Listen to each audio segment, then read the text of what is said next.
கலாக்கா எப்படி இருக்கீங்க? என்ன உங்களை பார்த்து ரொம்ப நாளாச்சு, என்ன அங்கிட்டு? அது ஒன்றும் இல்லை சின்ன பொண்ணு, உன்னை பார்த்து பேசிட்டு போகலான்னு தோணுச்சு, அதான் வந்தேன். ஆ சொல்லு கலாக்கா, என்னக்கா விஷயம்? இன்னைக்கு வேற செவ்வாய்க்கிழமை சின்ன பொண்ணு. என்னடா காலைல இருந்துச்சு, ரொம்ப மனசு ரொம்ப அழுத்தமாக இருந்துச்சு, ஒரு மாதிரி வேதனையாகவே இருந்துச்சு. என்னடா இப்படி இருக்கேன்னு ரொம்ப கஷ்டமாக இருந்துச்சு. காலைல வீட்டில் வந்து வெளியே வந்து பார்க்குறேன், எய்த்தாப்பில் மயில். ரொம்ப ஆச்சரியமாக இருந்துச்சு. நான் எப்போவுமே நான் முருகனை வந்து ரொம்ப இஷ்டமாக கும்பிட்டுட்டு இருப்பேனா, அங்கே எய்த்தாப்பில் மயிலை பார்த்தா ரொம்ப சந்தோஷமாயிடுச்சு எனக்கு. சூப்பர்க்கா, மேற்கொண்டு சொல்லுங்கள். அப்புறம் அரை மணி நேரம் ஆச்சு சின்ன பொண்ணு. இந்த மயில் அந்த இடத்துல அப்படியே நின்றுட்டே இருந்துச்சு. அப்புறம் ஃபோட்டோலாம் எடுத்தேன், நல்லா இருந்துச்சு, பார்க்கவே ரொம்ப ஹாப்பியாக இருந்துச்சு. காலையிலே ரொம்ப சந்தோஷமாக இருந்துச்சு எனக்கு. ஆமாக்கா, நீங்கள் சொல்ல சொல்ல ரொம்ப சந்தோஷமாக இருக்குக்கா. நானே காலையில் பிள்ளைங்களுக்கு என்ன சமைச்சு கொடுக்குறது, மாமனார் மாமியாருக்குலாம் என்ன சமைச்சு கொடுக்குறது நானே கவலையாக இருந்தேன். நீங்களே ஏதோ ஒரு விஷயமா சொல்லிட்டீங்க, ரொம்ப ஹாப்பிக்கா எனக்கும். நம்ம சோகமாக இருக்கும்போதோ, தனியாக இருக்கேன்னு ஃபீல் பண்ணும் போதோ, ஏதாவது விஷயம் நினைக்கும் போது கடவுள் நம்ம கூடவே இருக்கான்னு ஏதாவது ஒரு சம்பவம் நடக்குது சின்ன பொண்ணு. அட ஆமாக்கா, எனக்கும் நிறைய அந்த மாதிரி விஷயம்லாம் தோணிருக்குக்கா. சரிக்கா வீடுக்கா, இதுக்கெல்லாம் போய் ஃபீல் பண்ணிட்டு இருக்காதுக்கா. உங்கள் வீட்டில் எப்படிக்கா, மாமா அத்தையெல்லாம் எப்படி இருக்காங்க? உங்கள் வீட்டு பசங்க நல்லா இருக்காங்களாக்கா? எல்லாரும் நல்லா இருக்காங்க. பிள்ளைங்களுக்கு தான் எதாவது புதுசாக செஞ்சு கொடுக்கணும்னு தோணுது. ஏதாவது என்கிட்ட கேட்டுகிட்டே இருக்குங்க. நமக்கு செஞ்சு தெரிஞ்சதானே செய்ய முடியும். அதுக்காக பக்கத்து வீட்டு ஆண்டிகிட்ட போய் கேட்டு செஞ்சு கொடுங்கம்மா அப்படின்ட்டு இருக்காங்க. அதுக்கு தான் நான் கேட்டுட்டு போகலான்னு வந்தேன் உன்ட்ட.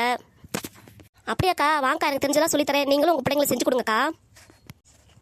சரி சின்ன பொண்ணு, ஒவ்வொன்றா சொல்லு, நானும் கற்றுக்குறேன்.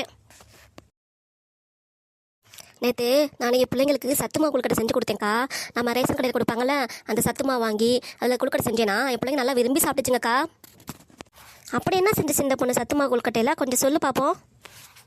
ரேஷன் கடையில் கொடுக்குற சத்துமாவு எடுத்துக்கோங்கக்கா. அதில் சுடுதண்ணி கொஞ்சம் வச்சுக்கோங்க அடுப்பில். சுடுதண்ணி அதை கொஞ்சம் ஊற்றுங்க. கரண்டி நல்லா கலக்குனீங்கன்னா தேங்காய் போடுங்க, நாட்டு சக்கரை போடுங்க, நெய் ஒரு ஸ்பூன் போடுங்க, சரிங்களா? அப்புறம் உப்பு கொஞ்சோண்டு போட்டு நல்லா சுடுதண்ணி ஊற்றினா வந்து நல்லா கரண்டியில் நல்லா கலக்குனீங்கன்னா நல்லா கெட்டியமாயிடும். அதுக்கப்புறம் அந்த கொழுக்கட்டையை பிடிச்சி இட்லி குக்கரில் வேக வச்சு 5 நிமிஷத்தில் வேக வச்சுன்னா ஈஸியாக ரெடி ஆயிருங்கக்கா நம்ம கொழுக்கட்டை. ஆஹா, நீ சொல்கிறது இவ்வளோ ஈஸியாக இருக்கே சின்ன பொண்ணு. என் பிள்ளைங்களுக்குலாம் இனிப்புலாம் ரொம்ப பிடிக்கும். இப்படி மாதிரி செஞ்சு கொடுத்தா என் பிள்ளைங்க நல்லா சூப்பராக சாப்பிடுங்க. அதுவும் சத்தானது, ஆரோக்கியமானது. நம்மளும் சாப்பிடலாம்ல சின்ன பொண்ணு.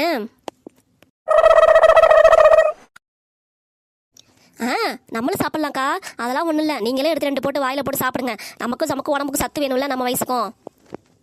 அட ஆமாம் சின்ன பொண்ணு, நமக்கு வயசு ஏறிக்கிட்டே போகுது, நமக்கு தேவையான சத்தும் கிடைக்கணும்ல.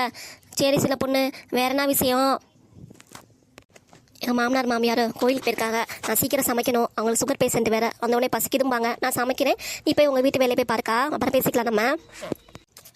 சரி சின்ன பொண்ணு, நானே கிளம்புறேன். இப்போ என் பிள்ளைங்க ஸ்கூலை விட்டு வீட்டுக்கு வர டைமு. இந்த சத்துமா கொழுக்கட்டை செஞ்சு கொடுத்தா அவங்களும் நல்லா விரும்பி சாப்பிடுவாங்க.